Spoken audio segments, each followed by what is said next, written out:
Everyone, ನಮಸ್ಕಾರ. ಇವತ್ತು ಟೆರಾಫಾರ್ಮ್ ಬಗ್ಗೆ ಮಾತಾಡೋಣ. ಸೊ ಟೆರಾಫಾರ್ಮ್ ಅಂದ್ರೆ ಏನು, ಹೇಗೆ ಸ್ಟಾರ್ಟ್ ಮಾಡೋದು, ಅಡ್ವಾಂಟೇಜಸ್ ಏನು, ಇದ್ರ ಬಗ್ಗೆ ಎಲ್ಲ ಈ ವಿಡಿಯೋಲಿ ಕಲ್ತ್ಕೊಳ್ತೀರಾ. ವಿಡಿಯೋ ಮುಂದುವರ್ಸೋಕ್ಕೂ ಮುಂಚೆ ಯಾರೆಲ್ಲ ಇನ್ನೂ ಮೈಕ್ರೋ ಡಿಗ್ರಿ ಯೂಟ್ಯೂಬ್ ಚಾನಲ್ನ ಸಬ್ಸ್ಕ್ರೈಬ್ ಮಾಡಿಲ್ಲ, ಪ್ಲೀಸ್ ಸಬ್ಸ್ಕ್ರೈಬ್ ಮಾಡಿ. ಸೊ ಫಸ್ಟ್ಲಿ, ಟೆರಾಫಾರ್ಮ್ ಒಂದು infrastructure as a code. Short ಆಗಿ ಹೇಳಬೇಕು ಅಂದರೆ IAC ಅಂತ. ಸೊ ಇದನ್ನ ಏನಕ್ಕೆ ಯೂಸ್ ಮಾಡ್ತಾರೆ ಅಂತಂದರೆ, ಡೆವಲಪರ್ಸ್ದು ಎಲ್ಲ ವರ್ಕ್ ಏನೇನಿರುತ್ತೆ ಅದನ್ನು ಒಂದು ಸ್ಟ್ರೀಮ್ಲೈನ್ ಮಾಡೋದಕ್ಕೆ, ಆಟೋಮೇಟ್ ಮಾಡೋದಕ್ಕೆ ಇನ್ಫ್ರಾಸ್ಟ್ರಕ್ಚರ್ ಆಸ್ ಅ ಕೋಡ್ನ ಯೂಸ್ ಮಾಡ್ತಾರೆ. ಟೆರಾಫಾರ್ಮ್ ಇನಿಷಿಯಲಿ ರಿಲೀಸ್ ಆಗಿದ್ದು 2014 ಇದನ್ನ ರಿಲೀಸ್ ಮಾಡಿದ್ದು HashiCorp ಅನ್ನೋ ಒಂದು ಸಾಫ್ಟ್ವೇರ್ ಕಂಪನಿ. ಸೊ ಈ ಸಾಫ್ಟ್ವೇರ್ ಕಂಪನಿ ಏನು ಮಾಡುತ್ತೆ ಅಂತಂದರೆ, ಕ್ಲೌಡಲ್ಲಿ ಆಪರೇಟ್ ಮಾಡೋದಕ್ಕೆ ತುಂಬ ಆರ್ಗನೈಸೇಷನ್ಸ್ಗೆ ಹೆಲ್ಪ್ ಮಾಡುತ್ತೆ. ಈಗ ಇನ್ಫ್ರಾಸ್ಟ್ರಕ್ಚರ್ ಆಸ್ ಅ ಕೋಡ್ ಅಂದರೆ ಏನು? It is a tool. ಈ ಟೂಲ್ ಏನು ಮಾಡುತ್ತೆ ಅಂತಂದರೆ, ಕಂಪ್ಯೂಟರ್ ಇನ್ಫ್ರಾಸ್ಟ್ರಕ್ಚರ್ ಏನೇನಿದೆ ಅದನ್ನು ಕಾನ್ಫಿಗರ್ ಮಾಡೋದು, ಪ್ರೊವಿಷನ್ ಮಾಡೋದು, ಇದೆಲ್ಲದನ್ನು ಆಸ್ ಅ ಕೋಡ್ ಹ್ಯಾಂಡಲ್ ಮಾಡುತ್ತೆ. ಏನಕ್ಕೆ ಇದು ಬೇಕು ಅಂತಂದರೆ, ತುಂಬ ಮ್ಯಾನ್ಯಲ್ ಪ್ರಾಸೆಸ್ ಏನೇನಿರುತ್ತೆ ಅದಷ್ಟನ್ನು ಆಸ್ ಅ ಕೋಡ್ ಅಥವಾ ಒಂದು ಸೆಟ್ ಆಫ್ ಇನ್ಸ್ಟ್ರಕ್ಷನ್ ಆಗಿ ಕೊಟ್ಬಿಟ್ರೆ ಕೆಲಸ ಆಟೋಮ್ಯಾಟಿಕ್ ಆಗಿ ಆಗುತ್ತೆ. If you are a DevOps engineer ಅಥವಾ ಡೆವಾಪ್ಸ್ ಇಂಜಿನಿಯರ್ ಆಗಬೇಕು ಅಂತ ಅನ್ಕೊಳ್ತಾ ಇದ್ದೀರಾ ಅಂದರೆ, ನಿಮಗೆ ಎಷ್ಟೊಂದು ಟಾಸ್ಕ್ಸ್ ಇರುತ್ತೆ. ಆ ಟಾಸ್ಕ್ಸ್ನ ಆಟೋಮೇಟ್ ಮಾಡೋದಕ್ಕೆ ನಿಮ್ಗೊಂದು ಟೂಲ್ ಬೇಕಾಗುತ್ತೆ. That is where Terraform comes. Terraform ಇಲ್ಲಿ ಶೈನ್ ಆಗುತ್ತೆ. ಟೆರಾಫಾರ್ಮ್ ವ್ಯಾಲ್ಯೂನ ನೀವು ಅರ್ಥ ಮಾಡ್ಕೊಳ್ಬೇಕು ಅಂತಂದರೆ, you have to go back in time.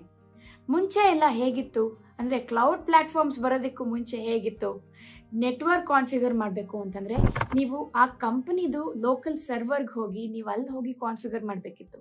Servers ಕೂಡ ಅಷ್ಟೇ, ಎಷ್ಟು ದೊಡ್ಡ ದೊಡ್ಡ ಸರ್ವರ್ ರೂಮ್ಸ್ ಇರ್ತಾ ಇತ್ತು. ಸರ್ವರ್ಸ್ನ ಹೋಗಿ ನೀವು ಮ್ಯಾನ್ಯಲಿ ಟ್ರ್ಯಾಕ್ ಮಾಡಬೇಕಿತ್ತು. ಸೊ ಇದಿಷ್ಟು ಇವಾಗ ಕ್ಲೌಡಲ್ಲಿ ಆಗ್ತಾ ಇದೆ. ಕ್ಲೌಡ್ ಪ್ಲಾಟ್ಫಾರ್ಮ್ ಬಂದಾಗಿಂದ ಏನೇನು ಅಡ್ವಾಂಟೇಜಸ್ ಬಂದಿದೆ? ನಮ್ಮ ಸರ್ವರಲ್ಲಿ ನಾವು ಏನೇನು ವರ್ಕ್ ಮಾಡ್ತಿದ್ವೋ ಅದಷ್ಟನ್ನು ನಾವು ಬೇರೆ ಸರ್ವರಲ್ಲಿ ಮಾಡ್ಬೋದು. ಇದರಲ್ಲಿ ಏನಾಗುತ್ತೆ, ನೆಟ್ವರ್ಕ್ದು ರಿಸೋರ್ಸಸ್ ಏನೇನಿರುತ್ತೆ ಅದನ್ನು ಪ್ರೊವೈಡ್ ಮಾಡೋದು, ಮ್ಯಾನೇಜ್ ಮಾಡೋದು, ಇದಿಷ್ಟನ್ನು ಬೇರೆ ಕಡೆ ಆಗ್ತಾ ಇದೆ.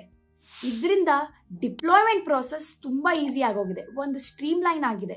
ಇನ್ಫ್ರಾಸ್ಟ್ರಕ್ಚರ್ನ ಮ್ಯಾನ್ಯಲಿ ಕ್ರಿಯೇಟ್ ಮಾಡೋದು, ಇವಾಗ ಏನಂತಂದರೆ ಕ್ಲೌಡ್ ಪ್ಲಾಟ್ಫಾರ್ಮ್ಗೆ ಲಾಗಿನ್ ಆಗೋದು, ಕನ್ಸೋಲ್ಗೆ ಹೋಗಿ ಒಂದು ಕಾಂಪೊನೆಂಟ್ ಕ್ರಿಯೇಟ್ ಮಾಡೋದು, ಇದಿಷ್ಟು ಮ್ಯಾನ್ಯಲ್ ಪ್ರಾಸೆಸ್ ಆಯಿತು.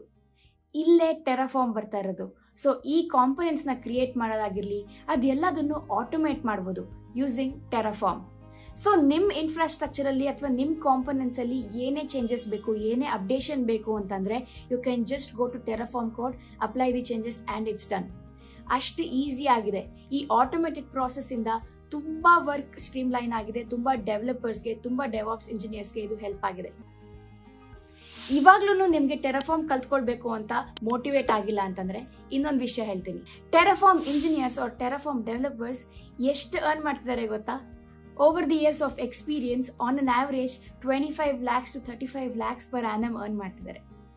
So it is one of the highly paid jobs. So ಇವಾಗ ಹೇಳಿ, ನಿಮ್ಗೆ ಟೆರಾಫಾರ್ಮ್ ಬಗ್ಗೆ ಒಂದು ಹೋಲ್ ಕೋರ್ಸ್ ಬೇಕಾ? ಪ್ಲೀಸ್ ಕಾಮೆಂಟ್ಸಲ್ಲಿ ಮೆನ್ಷನ್ ಮಾಡಿ. ಹಾಗೆ ನಿಮ್ಗೆ ಈ ವಿಡಿಯೋ ಇಷ್ಟ ಆಗಿದ್ರೆ ಲೈಕ್ ಮಾಡಿ, ಏನೇ ಡೌಟ್ಸ್ ಇದ್ರೂ ಕಾಮೆಂಟ್ಸಲ್ಲಿ ಮೆನ್ಷನ್ ಮಾಡಿ, ನಿಮ್ಮ ಫ್ರೆಂಡ್ಸ್ ರಿಲೇಟಿವ್ಸ್ಗೆ ಶೇರ್ ಮಾಡಿ, ಆ್ಯಂಡ್ ನಮ್ಮ ಚಾನಲ್ನ ಸಬ್ಸ್ಕ್ರೈಬ್ ಮಾಡೋದು ಮರಿಬೇಡಿ. ನೆಕ್ಸ್ಟ್ ವಿಡಿಯೋಲಿ ಇದೇ ಥರ ಏನಾದರೂ ಹೊಸದಾಗಿ ಕಲ್ತ್ಕೊಳ್ಳೋಣ. ಅಲ್ಲಿವರೆಗೂ ಕಲಿತಾ ಇರಿ, ಎಕ್ಸ್ಪ್ಲೋರ್ ಮಾಡ್ತಾ ಇರಿ. ಬಾಯ್.